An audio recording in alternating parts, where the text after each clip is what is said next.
Pemirsa, belasan anak tangga jembatan penyeberangan orang digasak pencuri di Jalan Daan Mogot, Cengkareng, Jakarta Barat. Aksi pencurian anak tangga berbahan plat besi itu dipergoki pekerja proyek. Ya. Di mana? Di depan MW. Di mana? AB. Itu maling semua. AB.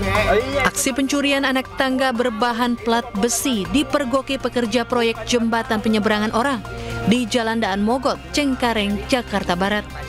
Salah satu pelaku tertangkap basah saat akan membawa plat besi bersama 3 orang rekannya dengan mengendarai sepeda motor. Beruntung seorang pekerja yang melihat aksi pencurian itu yang langsung mengejar dan berhasil menangkap 1 orang pelaku.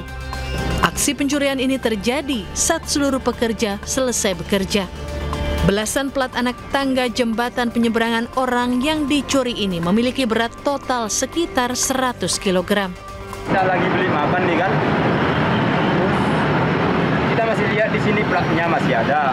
Terus kita balik lagi, 3 ini udah pertama 3 udah enggak di sini, udah kecolong dia kan udah diambil. Terus pas jam 11 berulang lagi diambil lagi. Akibat aksi pencurian plat anak tangga ini, jembatan penyeberangan orang tak dapat digunakan sementara. Dari Jakarta, Miftahul Gani, iNews melaporkan. Pemirsa, seorang sopir truk sedot WC kedapatan membuat muatan limbah kotoran manusia ke aliran Sungai Ciliwung di Kota Depok, Jawa Barat. Sopir truk yang kepergok langsung kabur dan kini sudah dilaporkan. Woi. Ya.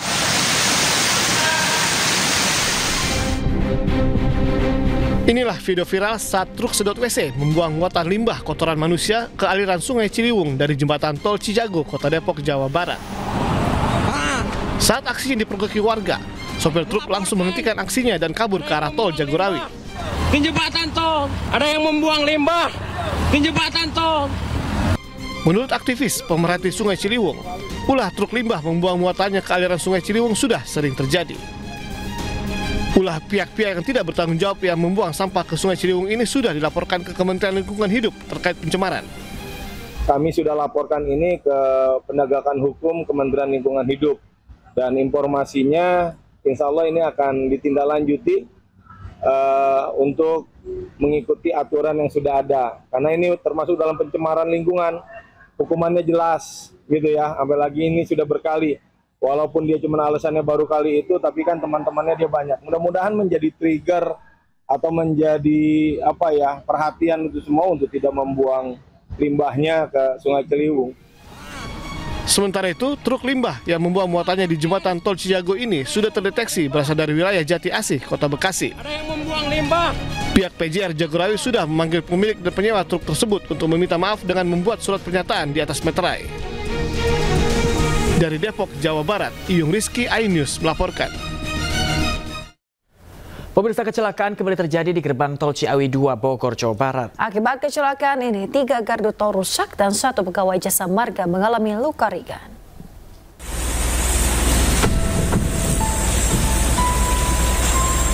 Kecelakaan terjadi di gerbang tol Ciawi 2 km 41 ruas tol Jagorawi arah Jakarta pada Kamis pagi. Insiden ini melibatkan 2 kendaraan berupa truk kontainer dan sebuah truk lainnya. Gerbang tol arah Jakarta ini hancur berantakan. Struktur atap dan tiang gardu roboh.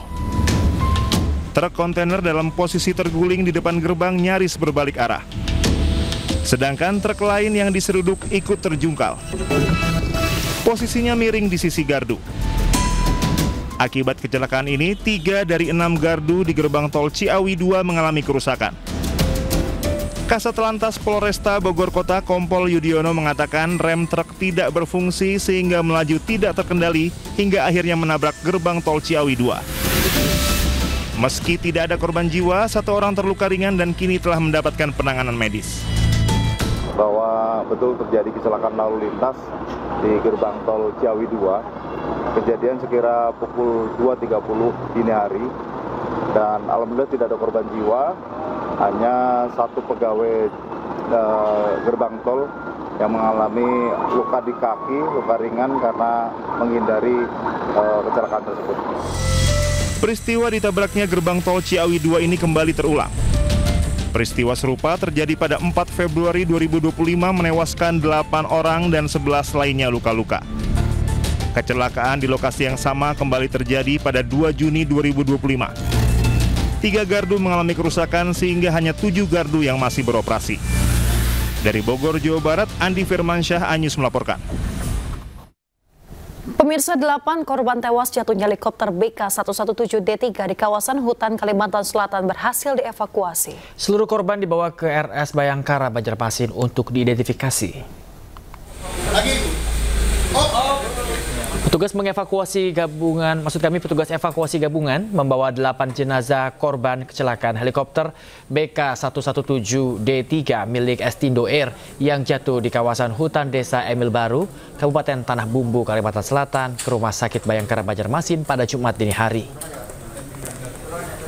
Pos antimortem Rumah Sakit Bayangkara Banjarmasin menerima 7 kantong yang berisi 8 jenazah. Proses identifikasi oleh tim DVI baru akan dimulai pada Jumat pagi sambil menunggu kelengkapan data yang diberikan tim SAR.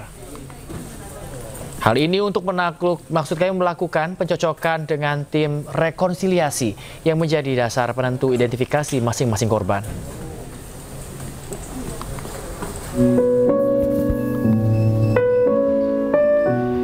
Dan pemirsa, keluarga Kapten Haryanto Tahir, pilot helikopter yang jatuh dalam penerbangan dari Kalimantan Selatan, telah berkumpul di Makassar, Sulawesi Selatan. Pihak keluarga menanti kabar terbaru dari proses pencarian oleh tim gabungan Basarnas dan TNI Polri. Istri dari Kapten Haryanto, Masni Muhlis, telah bertolak ke Kalimantan Selatan bersama beberapa anggota keluarga lainnya. Perwakilan keluarga Setiawan Ahmad mengatakan sejak kabar hilangnya helikopter, keluarga besar Kapten Haryanto terus menggelar doa bersama dan pengajian setiap malam di kediaman.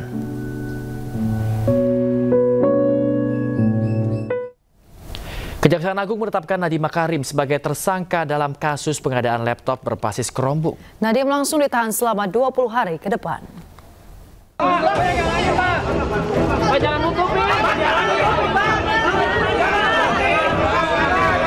Kejaksaan Agung menetapkan Nadiem Makarim sebagai tersangka dugaan korupsi pengadaan laptop berbasis Chromebook. Mantan Mendikbudristek ini langsung ditahan selama 20 hari ke depan. Nadiem ditetapkan sebagai tersangka usai menjalani pemeriksaan selama 9 jam. Penetapan ini usai Kejagung menemukan alat bukti yang cukup.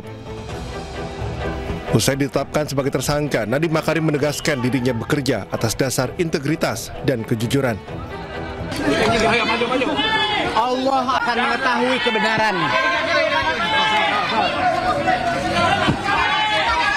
Bagi saya, seumur hidup saya, integritas nomor 1. Kejujuran adalah nomor 1. Allah akan melindungi saya. Mas Menteri, insya Allah. Pada hari ini kembali menetapkan 1 orang tersangka dengan inisial NAM selaku Menteri Pendidikan, Kebudayaan, Riset, dan Teknologi Republik Indonesia periode tahun 2019 akan dilakukan penahanan di rutan selama 20 hari ke depan sejak hari ini tanggal 4 September 2025 bertempat di Rutan Salemba Cabang Kejaksaan Negeri Jakarta Selatan. Nadiem langsung ditahan di Rutan Salemba Cabang Kejaksaan Negeri Jakarta Selatan selama 20 hari ke depan. Menurut Kejagung, kerugian negara ditaksir mencapai hampir 2 triliun rupiah. Dari Jakarta, tim Liputan iNews melaporkan. Pemirsa, Bribka Rohmat menjalani sidang Komisi Kode Etik Profesi terkait kasus meninggalnya driver ojek online Afan Kurniawan. Ya, Bribka Rohmat maksud kami dijatuhkan vonis demosi selama 7 tahun.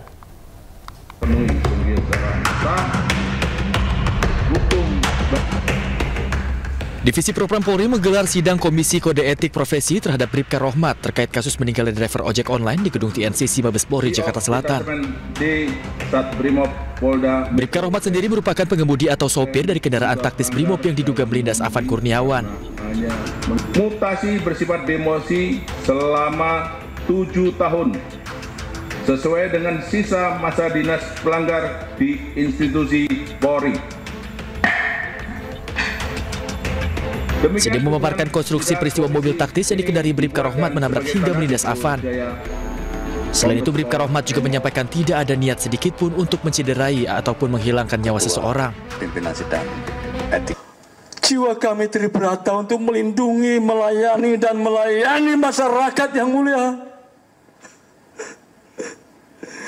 Tidak ada niat sedikit pun kami yang mulia untuk mencederai, apalagi sampai menghilangkan nyawa yang mulia. Tak hanya mencurahkan isi hatinya, Bribka Rohmat juga menyampaikan permohonan maaf kepada keluarga korban Afan Kurniawan atas peristiwa yang menimpa keluarganya. Dari Jakarta, Tim Liputan, A News melaporkan.